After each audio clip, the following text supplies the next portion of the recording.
días. ¿Cómo están?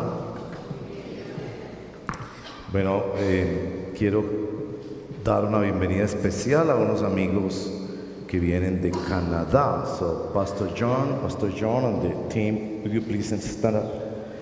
Estos cuatro hermanos, el Pastor John, su esposa Wanda, Luis y nuestro querido Aaron, ellos son miembros de una iglesia en Canadá. ¿Cómo les daríamos una buena bienvenida a ellos?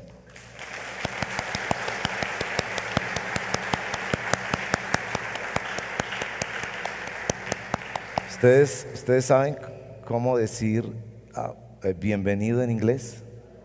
Sí. Entonces digámoslo a la voz de tres. 1, 2 y 3. Yo quiero contarles brevemente ellos por qué están acá.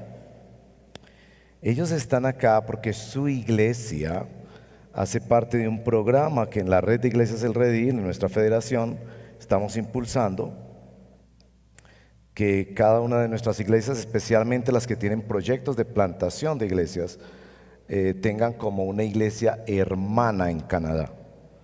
Entonces ellos vienen en representación de su iglesia para ser la iglesia hermana de El Redil de la Ceja. Nosotros tenemos una iglesia hermana que es Southridge, la que ha venido ya 2 veces, el año pasado y antepasado, pero ellos van a estar sirviendo a la iglesia de la Ceja. La iglesia de la Ceja, El Redil de la Ceja, se reúne los domingos en la tarde. Cuando usted quiera visitar allí y cuando tenga familiares o amigos que vivan allí y quieran empezar a participar en una iglesia, por favor no deje de decirnos, que nos encantaría ver que esa iglesia siga creciendo. Va bien, está creciendo y cada vez necesitamos más iglesias sólidas en esta región, y creo que eso construiría una sinergia maravillosa para que sigamos plantando iglesias en la región. Así que estoy muy feliz de tenerlos a los hermanos acá. Han estado en la semana hablando con los hermanos y como no tienen su servicio hoy en la tarde, querían acompañarnos aquí. Bueno, también quiero, pues en nombre de mi familia, darles muchas gracias a todos, porque sé que en las redes de la iglesia y todo estaban orando por mi familia. Algunos quizás no saben, yo tuve la partida muy, precipitada de mi hermano, que le descubrieron hace apenas 1 mes y medio un cáncer y Dios decidió que fuera al cielo con el Señor. Entonces les agradezco mucho sus oraciones, su acompañamiento, especialmente por mi mamá, por obviamente esposa, la hija de mi hermano y por toda la familia.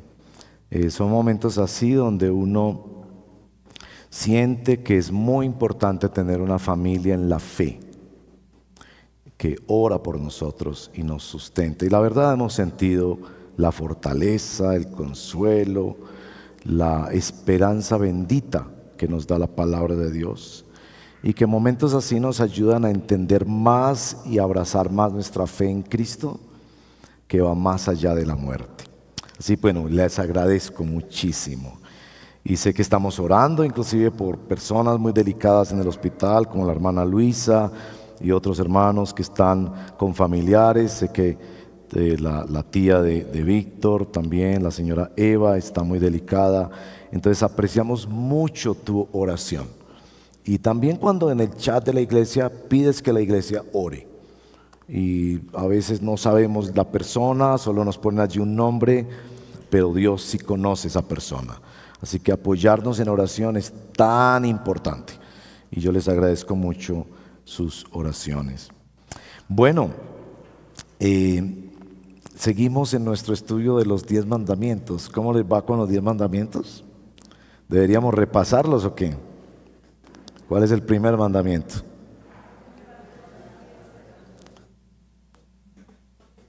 No tendrás dioses ajenos. ¿Y el segundo? No se harán imagen ni las adorarán. El tercero, que tiene que ver con nuestra boca especialmente: no tomar el nombre del Señor en vano. Y ahí veníamos estudiándolos, ¿no? Y el cuarto, que el pastor Raúl nos predicó: Honrar el día del Señor, descansar en el Señor. Y el domingo pasado tuvimos en coincidencia muy particular el quinto mandamiento. ¿Cuál es el quinto mandamiento? Honrar al padre y a la madre. ¿Y cuál es el mandamiento de hoy? No matarás. Bueno, vamos a leer dos pasajes de la Biblia. El primero, por supuesto, en Éxodo capítulo 20, donde ustedes encuentran, así como en Deuteronomio 5, en Éxodo 20, los 10 mandamientos, y en el verso 13 está el mandamiento de hoy. No matarás. Pero para repasar, vamos a leer desde el verso 1 hasta el verso 13. Y que Dios siga hablando a nuestro corazón su palabra. Y como vamos a orar, que veamos en el mandamiento del Señor la gracia, el evangelio que nos lleva a Cristo. Leamos el primer texto, Éxodo 20, verso primero. Entonces Dios habló todas estas palabras diciendo: Yo soy el Señor tu Dios, que te saqué de la tierra de Egipto, de la casa de servidumbre. Primero, no tendrás otros dioses delante de mí.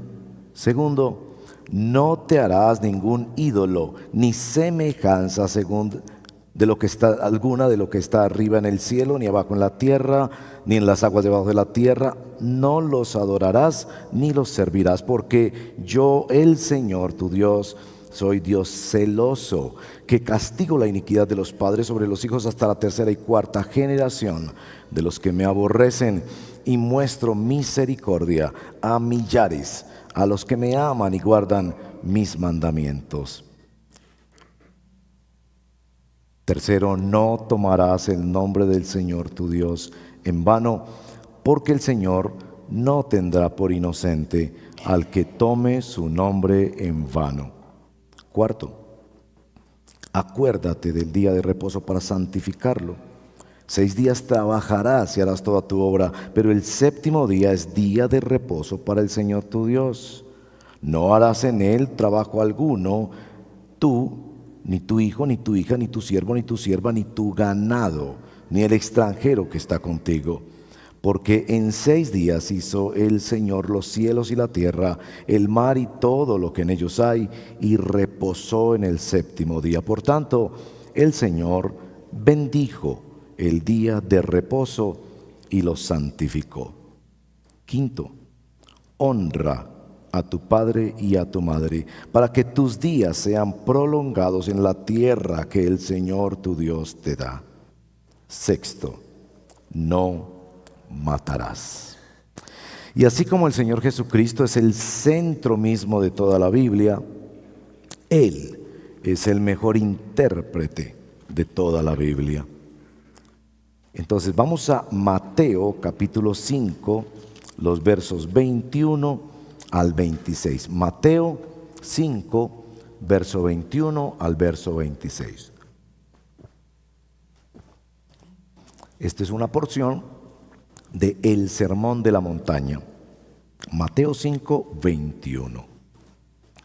Ustedes han oído que se dijo a los antepasados: no matarás. Y cualquiera que cometa homicidio será culpable ante la corte.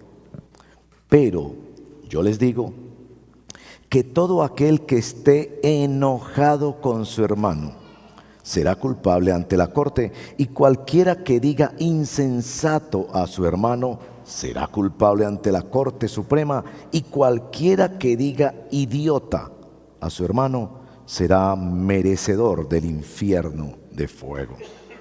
Por tanto, si estás presentando tu ofrenda en el altar y allí te acuerdas que tu hermano tiene algo contra ti, deja tu ofrenda allí, delante del altar, y ve, reconcíliate primero con tu hermano, y entonces ven y presenta tu ofrenda. Ponte de acuerdo pronto con tu adversario mientras vas con él por el camino.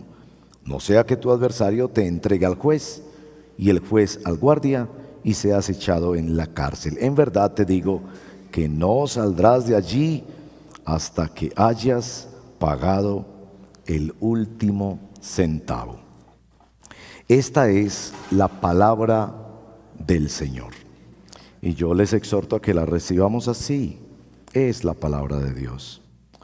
Oremos. Señor, gracias por este momento tan bonito de juntarnos, de orar unos por otros, de representar también en una forma lo que ha pasado durante toda la semana, de llevarnos ante el trono de la gracia unos a otros en oración, en medio de nuestras penas, también en los proyectos, también en las situaciones familiares, por supuesto, de salud, de trabajo, de relaciones interpersonales. Gracias por enseñarnos a cuidarnos unos a otros. Es mucho lo que tenemos que aprender, pero hoy nos damos cuenta que tú eres el Dios que no solo creó la vida, sino que tienes tus ojos vigilantes y anhelas que nos unamos a ti para cuidar la vida, que tú valoras la dignidad que tú has puesto sobre la vida humana y que nos haces responsables de cuidarla, pero sobre todo que en todas las formas que vamos a conocer o repasar hoy, en cómo hemos faltado a este mandamiento, en todas ellas nos traes de nuevo a aquel que murió y resucitó para atraer a Dios una nueva humanidad que no morirá.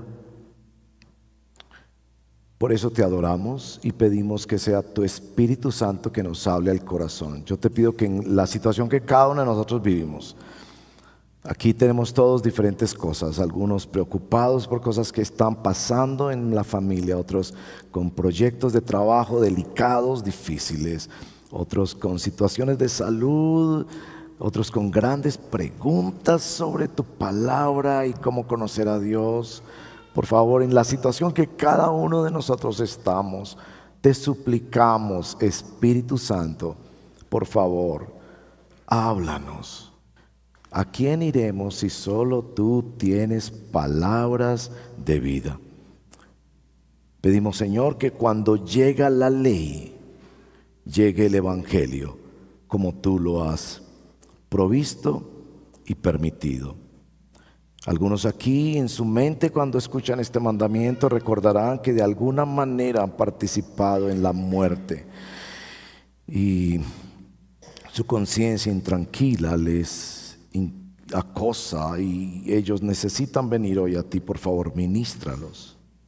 También algunos aquí quizás se sienten libres de toda culpa y caen en el orgullo de pensar que no han faltado a tu palabra en esto. Por favor, ayúdanos a todos, háblanos al corazón, te lo pedimos en el nombre de Jesús nuestro Señor. Amén. Bueno, nuestro acercamiento al mandamiento de no matarás va a ir por 4 palabras, todas por P. Espero que nos ayuden un poquito. En primer lugar, vamos a decir que este mandamiento proclama la dignidad de la vida humana de acuerdo a Dios. En segundo lugar, que protege la vida humana. En tercer lugar, que promueve una vida sana. Y en cuarto lugar, que predica una vida nueva. Este mandamiento, en primer lugar, proclama la dignidad de la vida humana. Pero debo hacer unas pequeñas observaciones primero, porque hay que aclarar. Primero, ¿para quién o para qué no es este mandamiento?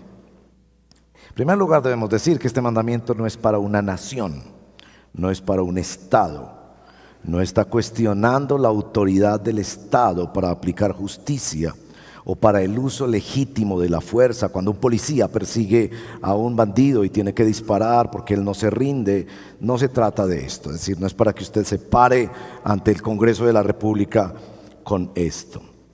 Tampoco está dando pie a la discusión de la pena de muerte o de la guerra justa, temas que me encantaría discutir, pero quizás debería ser en un ambiente un poco más privado, tomándonos un cafecito, y les puedo contar cómo veo esto desde la palabra de Dios. Pero en primer lugar, no se trata de una orden para una nación, No es que está prohibiéndole a una nación aprobar la pena de muerte o hacer el uso legítimo de la fuerza. En segundo lugar, no tiene que ver con matar en el sentido, por ejemplo, de defensa propia.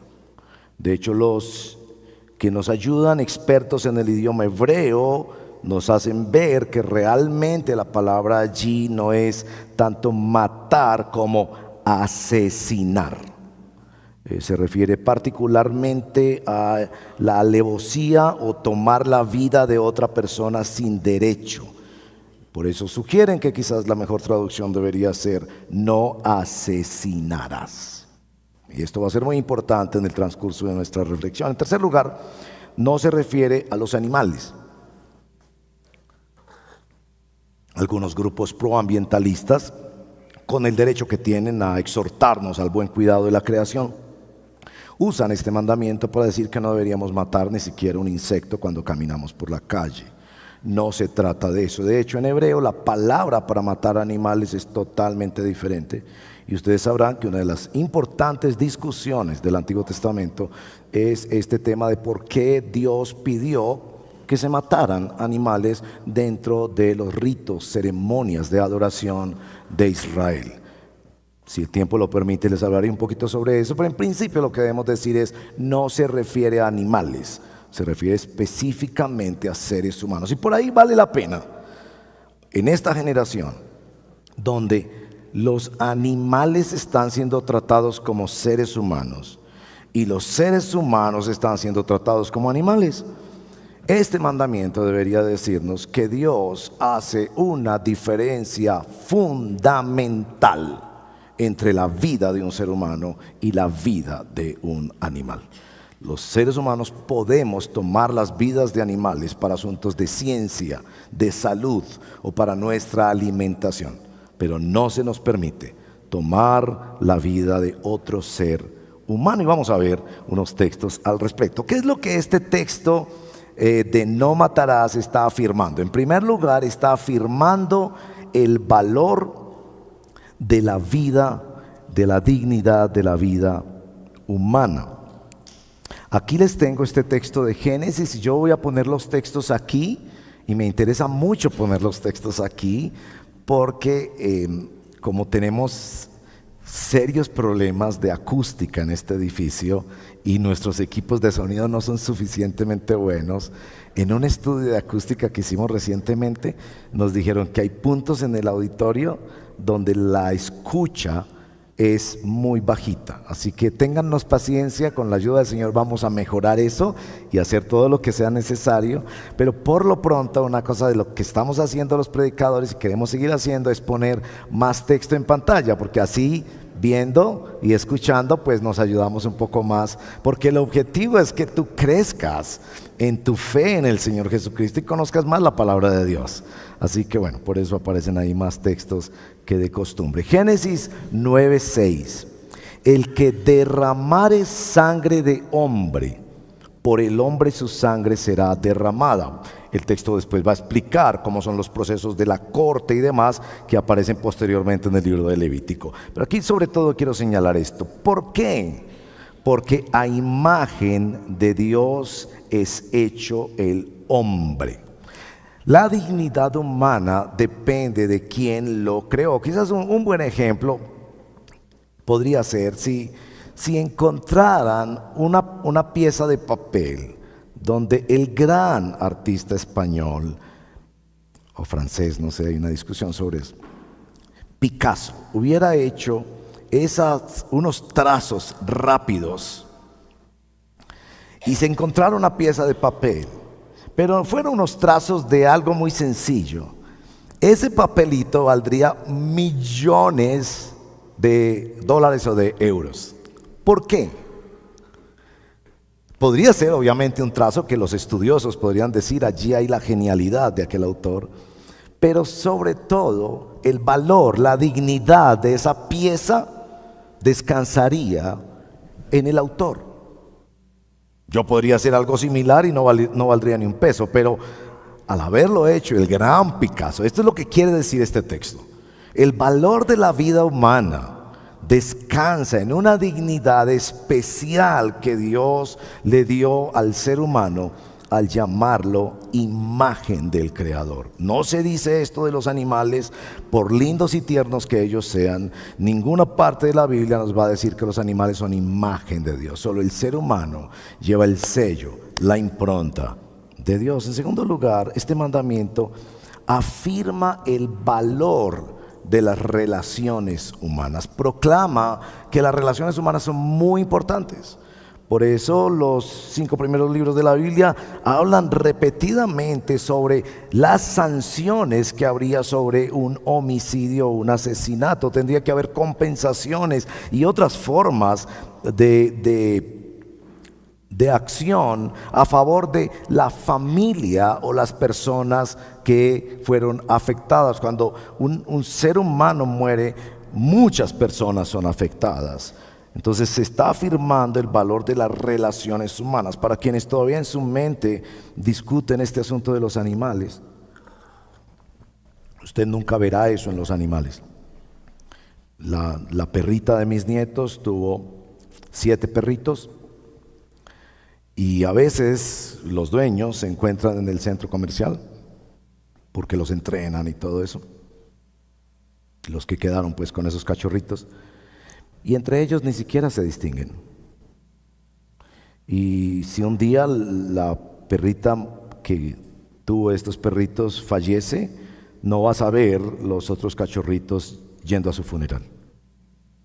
Yo sé que puede ser un poco ridículo, pero yo creo que es muy importante enfatizar en esta generación. Dios ha hecho una diferencia sustancial, total, autoritativa sobre lo que es un ser humano y lo que es un animal. Y sé que para los jóvenes por debajo de 35 años esta discusión cada vez va a resonar más y más, pero la razón por la que se condena el homicidio es porque también afecta a otros seres humanos. En tercer lugar, también afirma la justicia de Dios y la soberanía de Dios sobre la vida. Solo Dios tiene derecho a dar la vida o a quitar la vida. Y eso afirma que hay un creador del universo que es soberano y que es juez, y que nosotros no somos dueños de nuestra vida, ni siquiera. Bueno, la segunda cosa que hace nuestro mandamiento es proteger la vida humana. Este mandamiento está dado para el cuidado de nuestra vida y de la vida de los demás. Entonces ese es el segundo punto, protege la vida humana. Y por supuesto, prohíbe el asesinato en todas sus formas. El aborto es prohibido aquí. La eutanasia es prohibida aquí. El suicidio es prohibido aquí.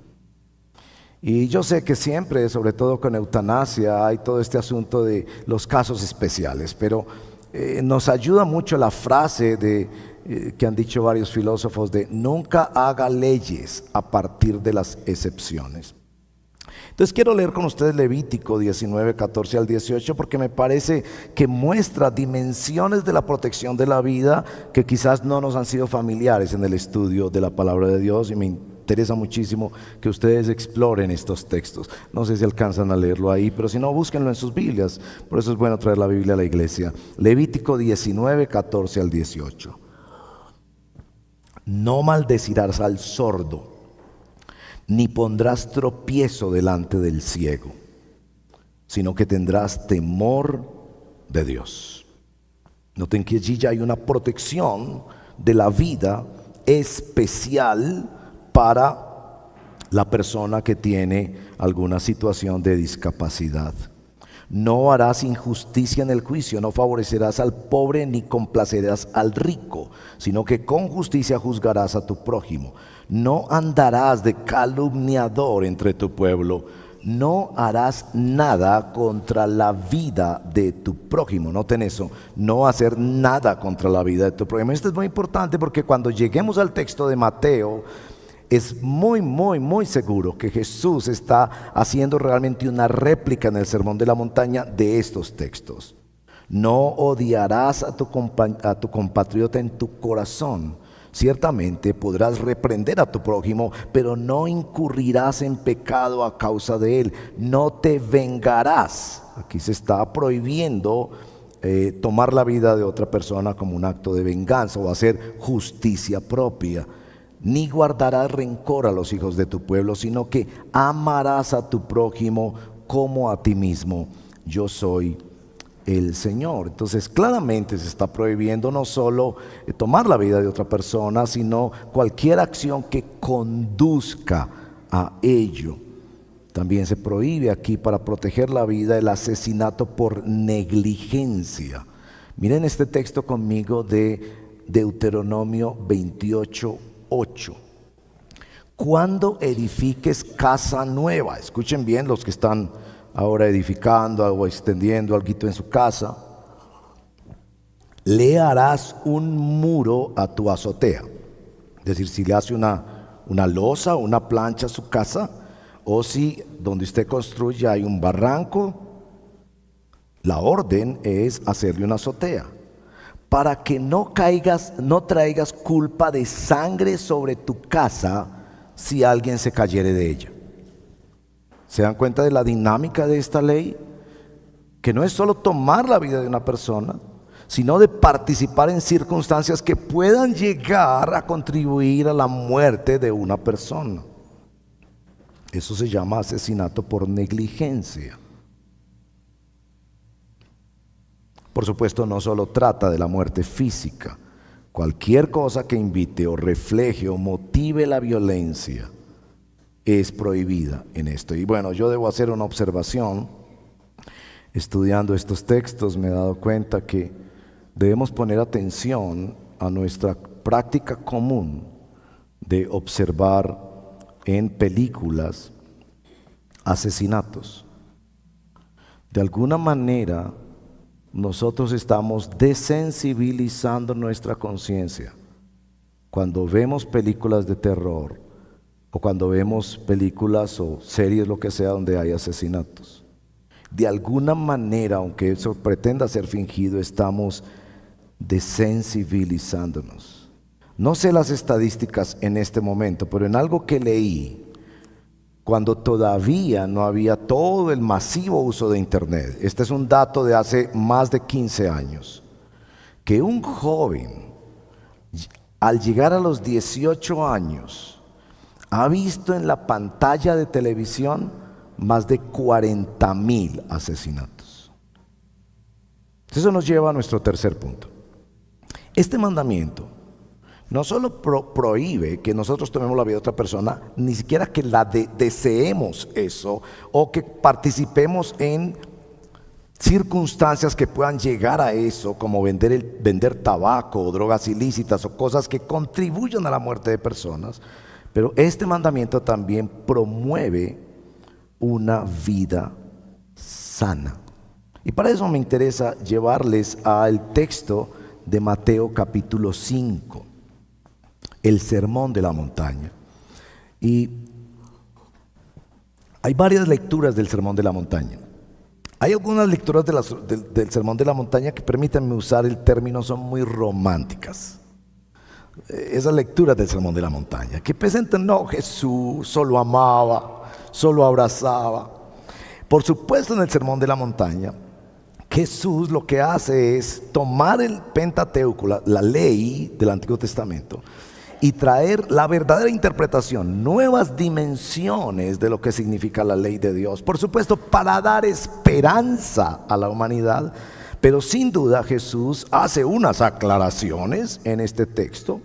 Ustedes saben, por ejemplo, cómo nos sentimos los seres humanos cuando el texto nos dice que habíamos oído que no adulterarás. Ese será nuestro siguiente mandamiento.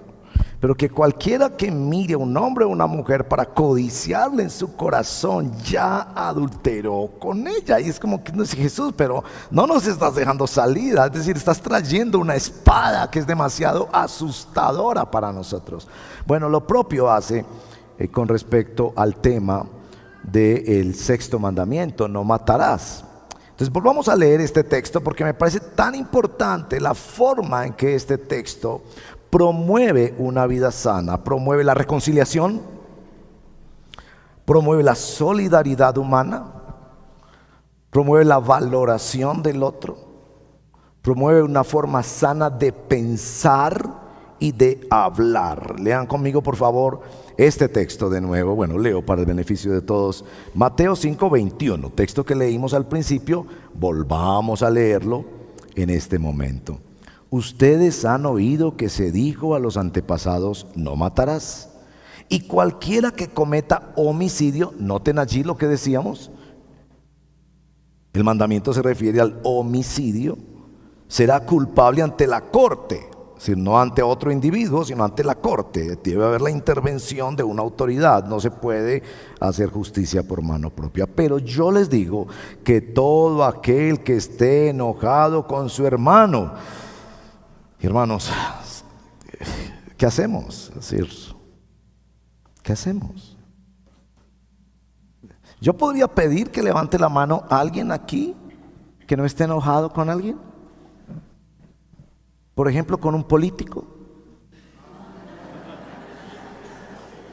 o con un seleccionador de fútbol que no puso a tu jugador favorito, o con el vecino que prende el equipo de sonido a las 3 de la mañana. En fin, esto es serio, ¿no? Cualquiera que esté enojado con su hermano será culpable ante la corte. Y cualquiera que le diga insensato a su hermano será culpable ante la corte. Cualquiera que le diga idiota será merecedor del infierno. Y sí, yo sé, usted y yo hemos ido en el carro y pasa ese personaje que se nos cruza y nos asusta pensar que pudo haber un accidente y nos sentimos con el derecho de juzgar a esa persona con esta clase de palabras. Así que Mateo 15:18, por ejemplo, nos informa que es lo que sale del corazón lo que contamina. No lo que entra en la boca, sino lo que sale del corazón. Entonces aún esos pensamientos y esas palabras están contaminando nuestra vida. Entonces, en primer término, promueve la reconciliación. Mire que el texto sigue después, no dejando solo una aclaración sobre el mandamiento, sino que el verso 23 en adelante dice: esto es lo que debes hacer. Vienes al redil del oriente un domingo por la mañana y tienes ahí tu ofrenda y tu diezmo. Y es muy lindo dar ofrenda y diezmo al Señor. No sé cómo lo entiendes tú, pero es muy lindo poder dar al Señor. Bueno, muchos damos hoy en día ya con estas aplicaciones, está bien, pero entonces estás ahí en la alabanza y el Señor te recuerda a esa persona. Y entonces tú sales corriendo a buscar a esa persona. No pienso que necesariamente tenemos que entender esto de una manera literal. Creo que el principio fundamental allí es la urgencia que debemos darle a atender situaciones donde es necesaria la reconciliación. Porque puede ser que desde aquí, desde el tiempo de adoración, tú le mandas el mensajito a esa persona, a un compañero de trabajo: oye, buenos días, ¿cómo estás?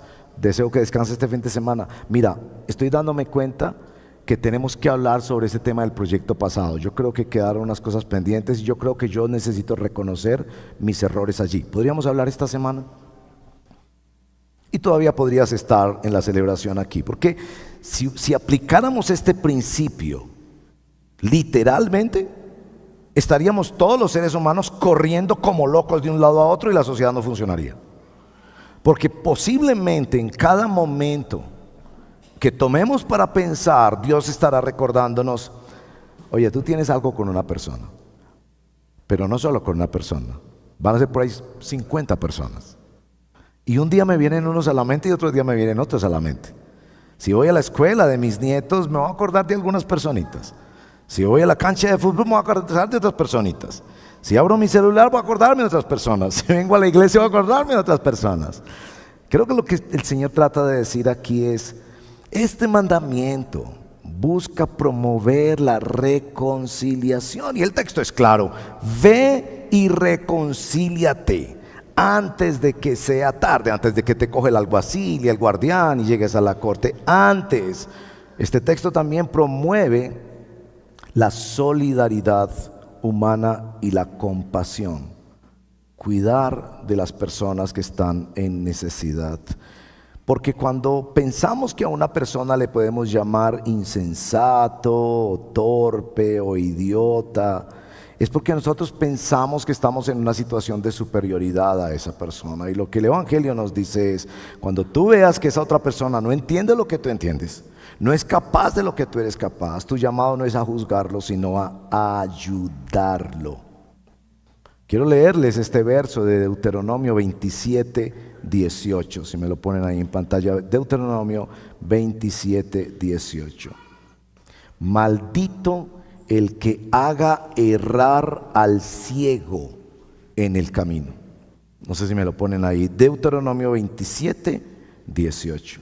Maldito el que haga errar al ciego en el camino. Un texto como este hace pensar que debemos ser proactivos. ¿Cuántos años nos tomó darnos cuenta que personas en una silla de ruedas necesitaban rampas para subir los edificios? Es vergonzoso pensar cuántos años nos tomó para darnos cuenta. ¿Y cuántos años tomó para que nuestros legisladores obligaran a que los edificios tuvieran esa clase de accesos? Pero bueno, es fácil criticar hacia afuera.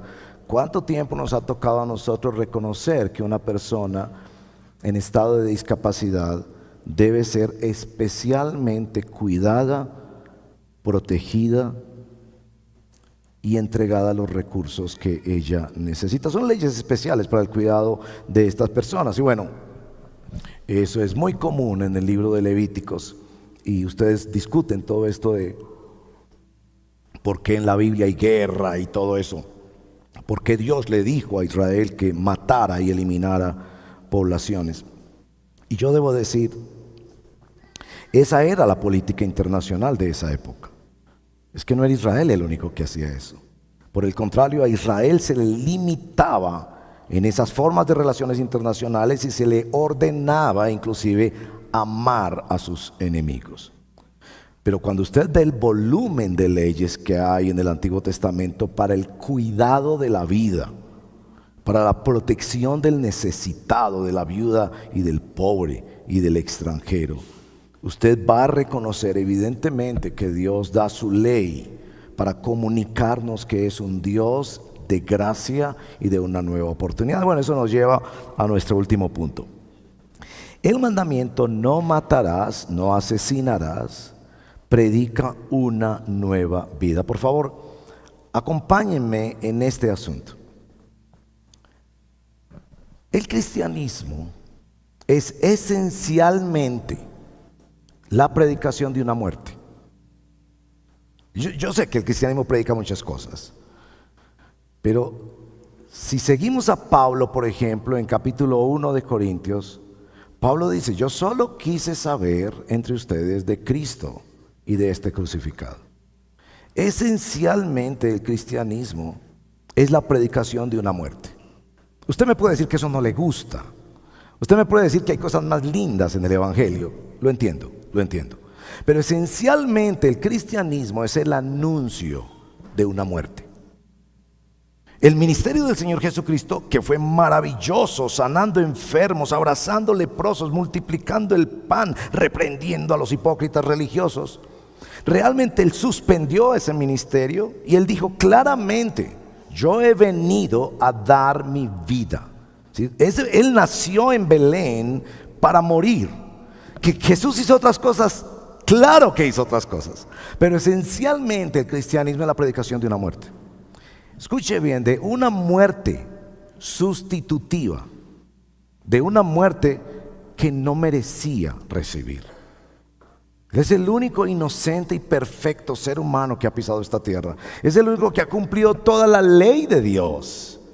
Él vino a dar vida, pero nosotros predicamos su muerte. El cristianismo tiene en el centro una cruz. Y yo sé que algunos enemigos del Evangelio hoy en día quieren desaparecer la cruz. Y decir, no, no pongamos estrellitas o cualquier otra cosa. Pero el cristianismo es esencialmente la predicación de una cruz. Tú no predicas el Evangelio si no mencionas esa cruz.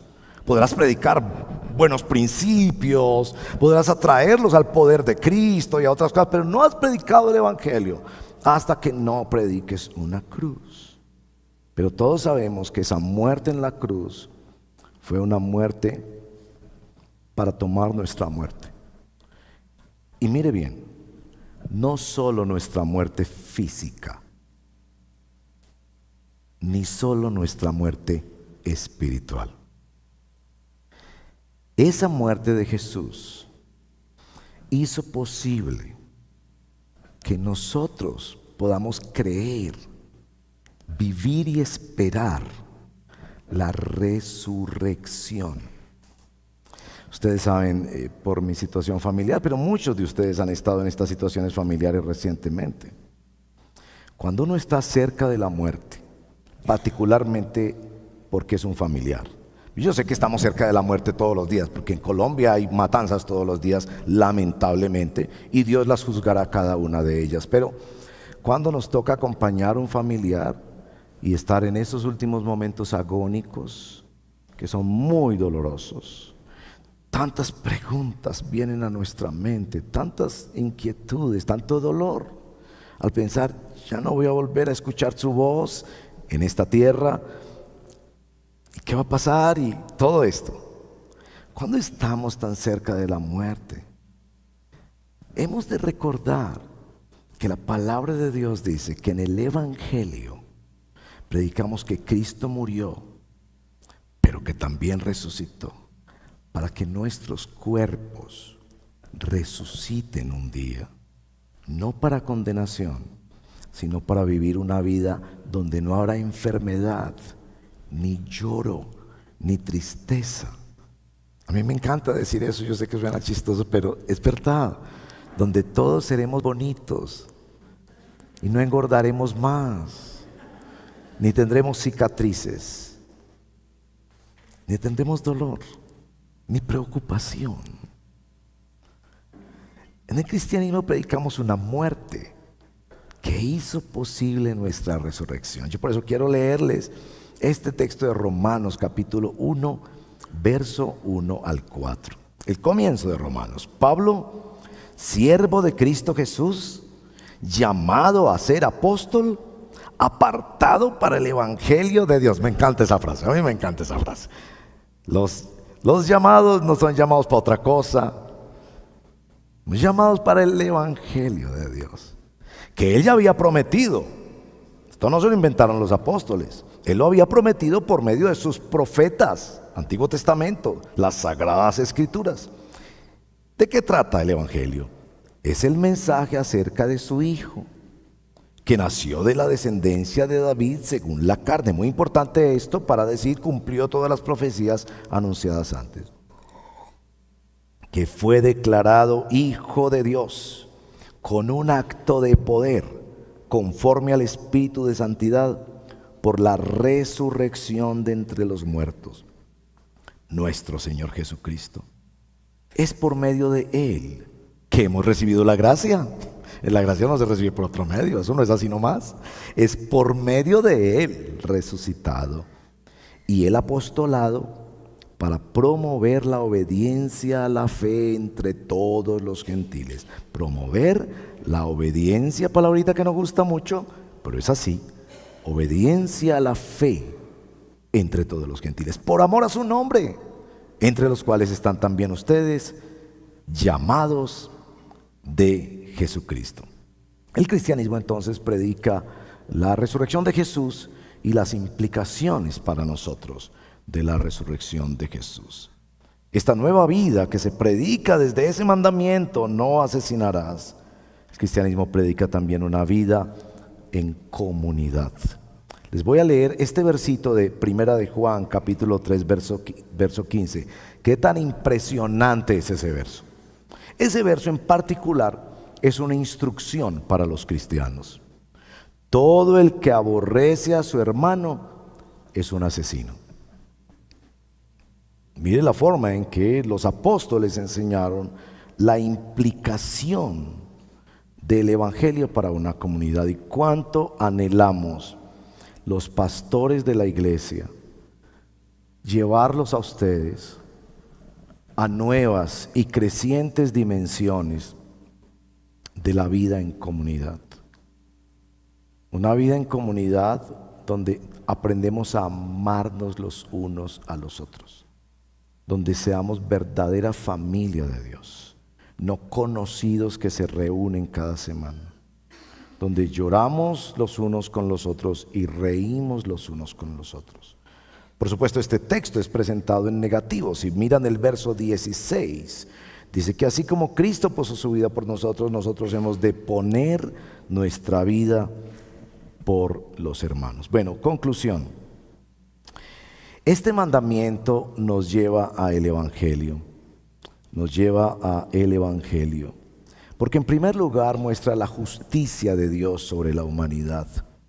Todos hemos incumplido este mandamiento por pensamiento, palabra, obra y omisión. La muerte debe recordarnos la justicia de Dios y nuestra responsabilidad ante la justicia de Dios. Pero este mandamiento también está indicándonos el plan de redención de Dios, que aunque está establecido que todos muramos y vengamos al juicio, la muerte de Cristo nos da la oportunidad de ser perdonados, adoptados como hijos e hijas de Dios. Bueno, ¿cómo aplicamos este mandamiento? Yo le quiero pedir que cierre sus ojos por un momento y se meta allí en oración. Pregúntele al Señor cómo el Señor quiere que usted practique este mandamiento. Hemos mencionado cosas como, por ejemplo, la reconciliación. Entonces vaya orando sobre eso. Señor, ¿cómo puedo vivir y obedecer el mandamiento de no asesinar con mi mente, con mis malos deseos, con mi rabia, con mi ira, con mis cuentas pendientes? Restarle algo de vida a mi vecino, a mi amigo, a mi familiar, a mi hermano en Cristo. Bueno, a algunos también quizás les ha llamado la atención este tema de no participar en cosas que conducen a la muerte. Vender en tu negocio cosas que conducen a la muerte. O participar de programas en tu televisión o en lo que sea, donde estás alimentando tu mente y desensibilizándola en cuanto al valor de la vida humana. Algunos tal vez están siendo llamados a valorar, apreciar y ayudar más a quienes están en situaciones de discapacidad. Entonces, órale al Señor, ¿cuál es tu caso? ¿Cómo es la forma en la que te acercas a este mandamiento? Creo que todos somos llamados al arrepentimiento, a reconocer que no se trata sencillamente de matar físicamente, que con nuestra mente, nuestros sentimientos, con nuestra desidia, con nuestro miedo a intervenir o falta de solidaridad, también estamos participando y desobedeciendo este mandamiento. Piensa, órale al Señor. Y así como venimos, Señor, a pedirte perdón, también venimos, Señor, a darte gracias por la forma en que a través de mandamientos como estos tú has puesto dignidad en la vida humana. Nos ayudas a no caer en las corrientes contemporáneas que ponen la vida del animal en el mismo lugar de la vida humana. Y nos ayudas a corregir nuestro pensamiento y nuestras prácticas aún a nivel de familia. Ayúdanos, Señor. También te pedimos que los que hoy al escuchar este mandamiento también están mirando a Jesús en una forma nueva, como el único que vino a morir para que nosotros no muriéramos eternamente y para que pudiéramos disfrutar de sus bendiciones temporales, dándonos vida nueva. Te pedimos, Espíritu Santo, que traigas convicción de pecado y que los traigas a ti, que hagas la obra que solo tú sabes hacer. Guíanos, Espíritu Santo. Y que siempre que veamos la ley de tu palabra, no las leyes de los hombres, las leyes de tu palabra, siempre sintamos el llamado de tu evangelio a las dimensiones de la gracia de Dios por la obra de Jesús. Te lo pedimos así, Padre, en el nombre de Cristo Jesús, nuestro Señor. Amén. Pongámonos de pie.